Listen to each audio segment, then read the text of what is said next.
Assalamualaikum warahmatullahi wabarakatuh. Selamat siang Ibu dan teman-teman semua. Perkenalkan, kami dari kelompok 6 dengan saya Aulia Kurnia Putri dengan NIM 1342515.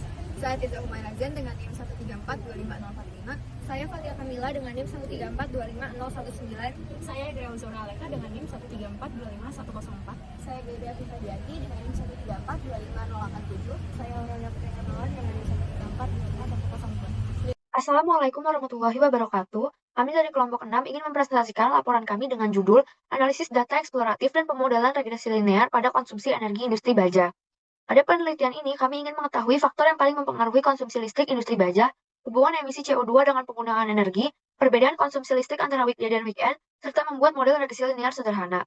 Dataset kami berasal dari Kaggle dengan format CSV. Dataset asli memiliki lebih dari 35.000 baris data. Namun, pada penelitian ini, kami hanya menggunakan data bulan Januari dengan total 2.977 baris dan 7 atribut utama. Variabel dependen yang digunakan adalah konsumsi listrik, sedangkan variabel independennya meliputi lagging reactive power, leading reactive power, emisi CO2, power factor, dan weak status.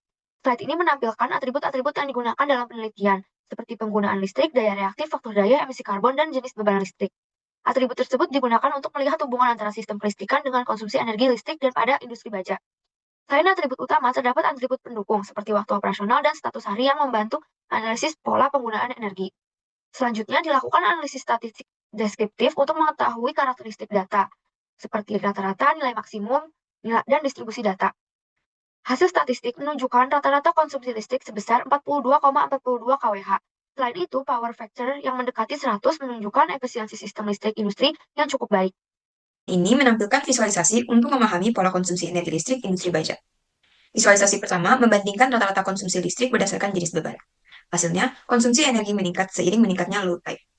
Visualisasi kedua membandingkan konsumsi listrik antara weekday dan weekend. Konsumsi listrik lebih tinggi pada weekday, menandakan aktivitas produksi lebih intensif pada hari kerja. Visualisasi ketiga menunjukkan perubahan total konsumsi listrik harian selama periode pengamatan. Terlihat pola fluktuatif dengan penurunan konsumsi pada akhir pekan. Visualisasi keempat membandingkan lagging dan leading reactive power harian. Lagging reactive power lebih dominan, menunjukkan karakteristik beban industri yang cenderung induktif. Visualisasi kelima menunjukkan perubahan power factor harian. Secara umum, power factor relatif stabil sehingga efisiensi sistem kelistrikan tetap cukup baik. Visualisasi ke-6 adalah pie chart kontribusi jenis beban listrik. Hasilnya medium load mendominasi 45%, diikuti maximum load 34%, dan light load 21% menunjukkan intensitas produksi yang tinggi sepanjang Januari 2018. Visualisasi ke-7 membandingkan weekday dan weekend. Weekday mendominasi 88%, weekend hanya 12%, menunjukkan aktivitas produksi jauh lebih intensif di hari kerja. Visualisasi 8 hingga 11 berupa scatter plot hubungan antar variabel kuantitatif dengan konsumsi listrik, dilengkapi dengan trend line dan nilai R kuadrat. Korelasi. Dari matriks korelasi, lagging reactive power memiliki hubungan paling kuat dengan konsumsi energi R sama dengan 0,896. CO2 juga sangat berkorelasi, sedangkan NSM dan leading reactive power pengaruhnya tidak signifikan. Selanjutnya, scatter power pertama menunjukkan hubungan positif yang sangat kuat antara konsumsi energi dengan leading reactive power dengan R kecil sebesar 0,896 dan R kuadrat sebesar 0,806. Artinya sekitar 80% variasi konsumsi energi dapat dijelaskan oleh variabel ini. Jadi semakin tinggi konsumsi listrik, semakin besar lagging reactive power-nya. Selanjutnya, leading reactive power memiliki hubungan negatif lemah dengan R sebesar minus 0,325 dan R kuadrat 0,140, sehingga pengaruhnya tidak signifikan. Untuk CO2 memiliki hubungan paling kuat dengan konsumsi energi. Di sini R-nya 0,988 dengan R kuadrat 0,923. Semakin tinggi penggunaan listrik, semakin besar emisi karbonnya. Selanjutnya, lagging power factor memiliki hubungan positif lemah dengan R sebesar 0,386 dan R kuadrat 0,149. Untuk leading power factor memiliki hubungan lemah dengan R sebesar 0,354 dan R kuadrat sebesar 0,147 sehingga pengaruhnya kecil. Untuk NSM memiliki hubungan sangat lemah dengan R sebesar 0,235 dan R kuadrat sebesar 0,063 karena di sini terlihat polanya datanya cenderung acak. Nah, jadi secara keseluruhan variabel yang paling berpengaruh terhadap konsumsi energi adalah lagging reactive power dan CO2.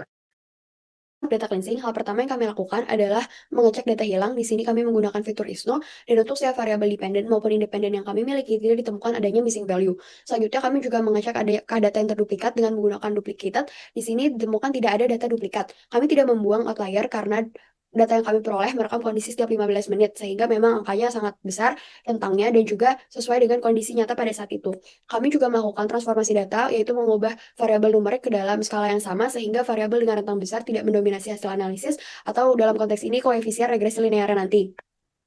Ini adalah hasil transformasi datanya sebelum dan setelah dinormalisasi. Lebih spesifiknya, kami menggunakan metode normalisasi min-max, yaitu mengubah variabel numerik pada rentang 0 sampai 1. Kami juga mengencode weak status dan low type terlebih dahulu, sehingga bisa ikut dinormalisasi. Berikut adalah visualisasi scatter plot antara weak status dan low type terhadap konsumsi listrik yang sudah dinormalisasi. Pada slide ini ditampilkan visualisasi scatter plot untuk melihat hubungan antara weak status dan low type terhadap konsumsi listrik. Garis regresi pada kedua grafik menunjukkan hubungan positif, artinya konsumsi listrik cenderung meningkat saat weekday dan saat low type berada pada tingkat maksimum. Data analitik sederhana regresi linear. Pada saat ini ditampilkan proses pembuatan model regresi linear menggunakan Python. Tahapan yang dilakukan meliputi pemilihan fitur dan target, pelatihan model, perhitungan nilai koefisien, serta evaluasi model menggunakan nilai R kuadrat untuk mengetahui performa prediksi. Hasil regresi menunjukkan nilai R kuadrat sebesar 0,95, yang menunjukkan bahwa model memiliki tingkat akurasi yang sangat baik. Visualisasi aktual versus predicted, di mana memperlihatkan perbandingan nilai aktual dan nilai prediksi model.